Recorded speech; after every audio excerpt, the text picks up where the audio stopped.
por momentos de forma absolutamente constante. Y es que mientras ayer estábamos hablando de esas declaraciones de Donald Trump, las últimas, por supuesto, que lo cambian absolutamente todo en el sentido de que ya se reconoce por completo también por parte de Occidente, aquí no citamos a la Unión Europea, pero quien más importa en Occidente, por supuesto, es Estados Unidos, que el mundo sí es multipolar, pero ahora no solo eso, tenemos los últimos detalles que citan, por un lado, los medios ucranianos, por otro lado, los medios estadounidenses, en cuanto a ese posible acuerdo y muy probable acuerdo, de hecho, y aquí también debemos citar las últimas declaraciones de Donald Trump, que ha dicho algo así como que Ucrania este acuerdo lo firma o lo tiene que firmar, es decir, no tiene opciones en el sentido de que desde la administración Trump a día de hoy se ha amenazado al régimen de Kiev. Os dije en los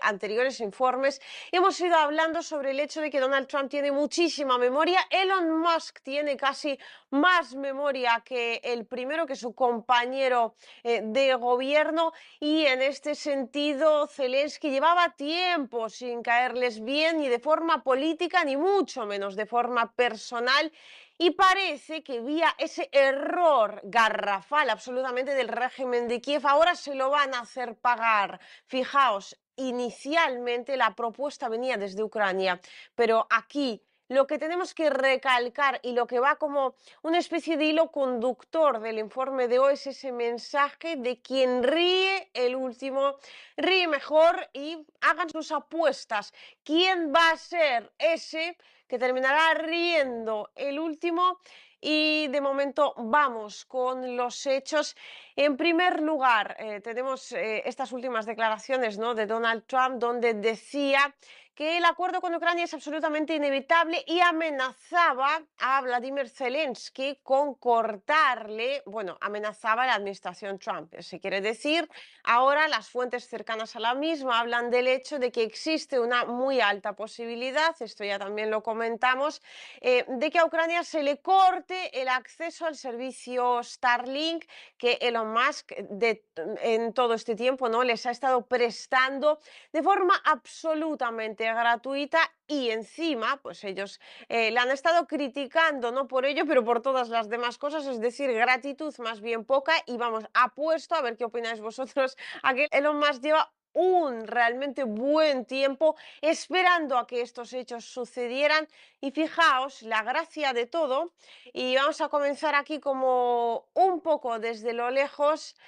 Cuando se producían esas segundas negociaciones, ese acuerdo Minsk II en el lejano 2014, ¿no?, pues cuando comenzó todo el asunto de la guerra en Ucrania, que no tiene nada que ver realmente su inicio con la operación militar especial, pues posteriormente, para tratar de arreglar de alguna manera sus consecuencias, para tratar de detener el conflicto en cuestión, se firmaron primero los acuerdos Minsk I y después los acuerdos Minsk II, y en los segundos estuvo Vladimir Zelensky y estuvo riéndose justo mientras Vladimir Putin estaba hablando sobre la necesidad de proteger a la población civil de Donbass. Основе. Необходимо, конечно, продлить срок действия договора об особом статусе отдельных регионов Донбасса. И в конечном итоге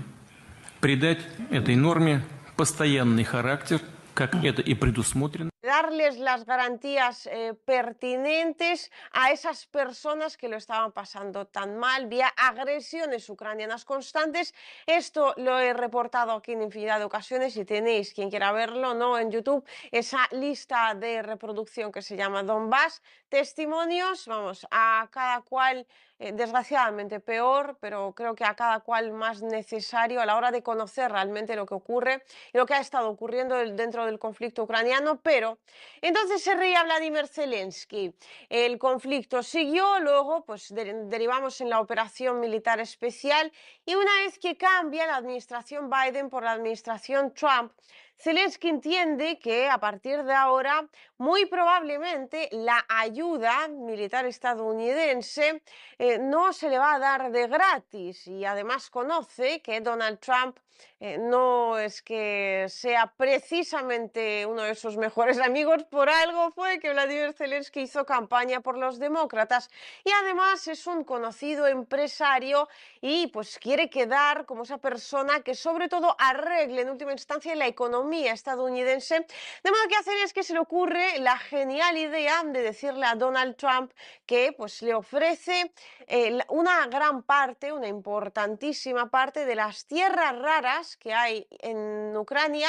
a cambio de que Estados Unidos le siga prestando ayuda militar a dicho país. Pero claro, Donald Trump, ni corto ni perezoso, revisando los acuerdos que Ucrania tenía con la Unión Europea, que todos eran en forma de préstamos, y los que tenía con Estados Unidos, que pues todos terminaban ofreciéndole dinero básicamente por nada, por seguir desgastando a la Federación de Rusia, pero eso a la administración Trump, una vez que ha reconocido, y lo hemos visto en el capítulo anterior, que el mundo es multipolar,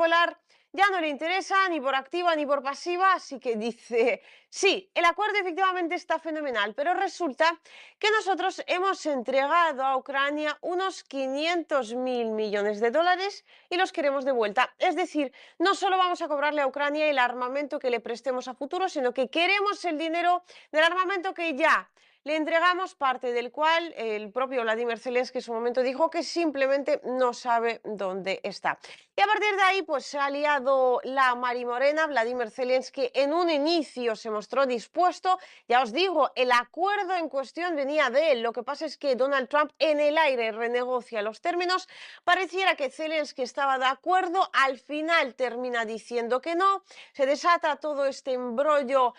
pues de intercambio de lindezas políticas, dicho de forma irónica por supuesto, que hemos venido comentando en los informes anteriores.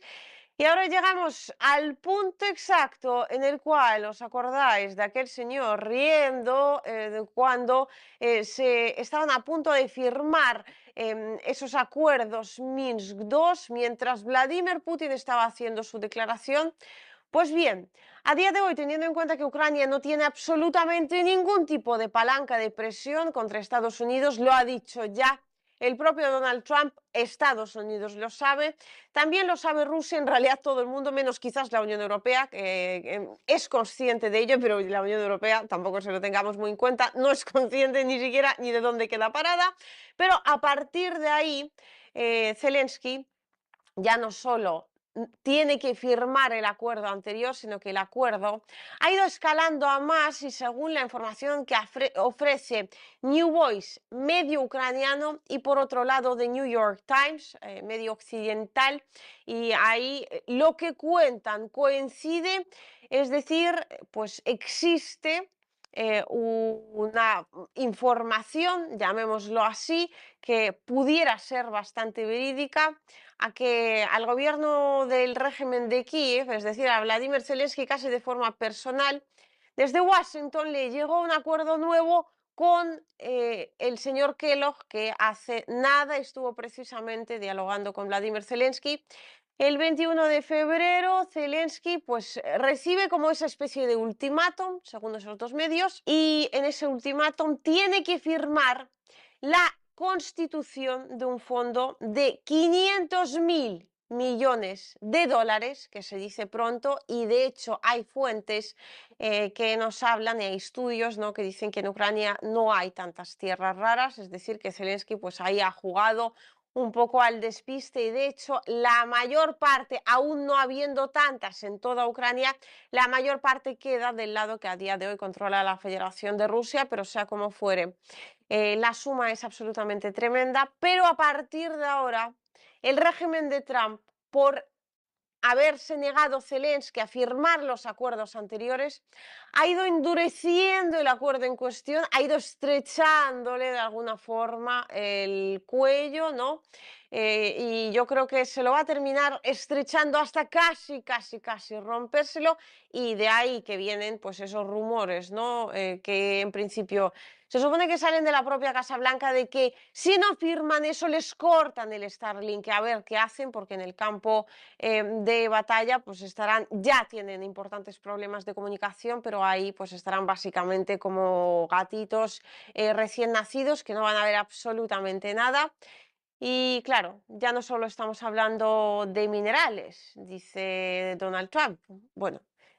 dicen esos dos medios, ¿no?, que viene de la Casa Blanca de forma directa, sino que estamos hablando también del gas y estamos hablando del petróleo, lo cual supone básicamente la creación de este fondo, que va a ser responsabilidad total de Ucrania el mantenerlo, y además de este fondo Estados Unidos se va a ir cobrando ya no solo la ayuda que le preste en el futuro a Ucrania, el armamento que le envíe, ¿no?, cobrándoselo como es lógico si se lo vende, sino también se cobre todo lo que ha enviado a Ucrania en forma de ayuda a día de hoy. Y además este fondo no ofrece ningún tipo de garantía, no le hace a Estados Unidos ser responsable, ni mucho menos, ni de ninguna manera garantizar la reconstrucción de Ucrania. Es decir, para Estados Unidos ningún tipo de obligación, para Ucrania todas las obligaciones juntas. Y pues básicamente de esta forma, a día de hoy, si esto se llega a firmar, casi la totalidad de los recursos naturales de Ucrania, al menos los más importantes, terminarían quedando en manos estadounidenses, y por ahí se podría entender que cuando Estados Unidos se planteó el tema de pues tratar de desgastar la Federación de Rusia vía Ucrania, ¿no?, hace muchísimos años, intentar desestabilizar la situación en Ucrania y a partir de ahí, pues también, ojalá para ellos, ¿no?, terminar derribando el régimen de Vladimir Putin, como lo llaman ellos, o Vladimir Putin de forma directa. Claro, quizás también hayan calculado que si esto no saliera, siempre podrían terminar cobrándole al perdedor, que en su caso muy probablemente sería Ucrania, que está siendo Ucrania a día de hoy, el precio de toda la operación, que desde un inicio solo les convenía a ellos y solo les podía beneficiar a ellos, y es precisamente lo que estamos viendo. Bueno, pues no ha resultado, ¿no?, el punto A del acuerdo. Vayámonos directamente al punto B. Y a partir de ahora, teniendo en cuenta, repito, que el régimen de Kiev carece de ningún tipo de palanca de presión, el asunto se vuelve muchísimo más interesante, porque a ver qué hacen, porque la retórica agresiva contra la Casa Blanca ya la han tratado, ¿no?, de poner en marcha, pero esto no hace más que empeorar la situación y el acuerdo sigue sobre la mesa. Y además parece que a cada día que pasa se está volviendo aún más leonino, aunque cierto es que pues casi que hemos llegado al punto en el cual ya no hay absolutamente nada que Ucrania pueda ofrecer, a no ser que no sea su propia población, ya no en forma de esclavos militares, ¿no?, a los cuales el régimen de Kiev les arrastra directamente a la batalla, sino en forma pues casi de esclavos directamente pertenecientes a Estados Unidos. Repito, esto se está poniendo muy, muy interesante, y el haberse enfrentado a Donald Trump, sobre todo de forma abierta, en cuanto a lo mediático, fue tremendo error del régimen de Kiev. Deberían haber sido conscientes de que Ucrania ya la vendieron hace tiempo. Ahora ya no hay marcha atrás. Pues, sin embargo, si no dan el paso definitivo, que sería el fin del país en todos los términos, pues terminarían llegando a ese fin por un camino aún peor, ¿no? Porque ahí pues les pertenecerían a Estados Unidos ya hasta los clavos del último banquillo de la Rada ucraniana.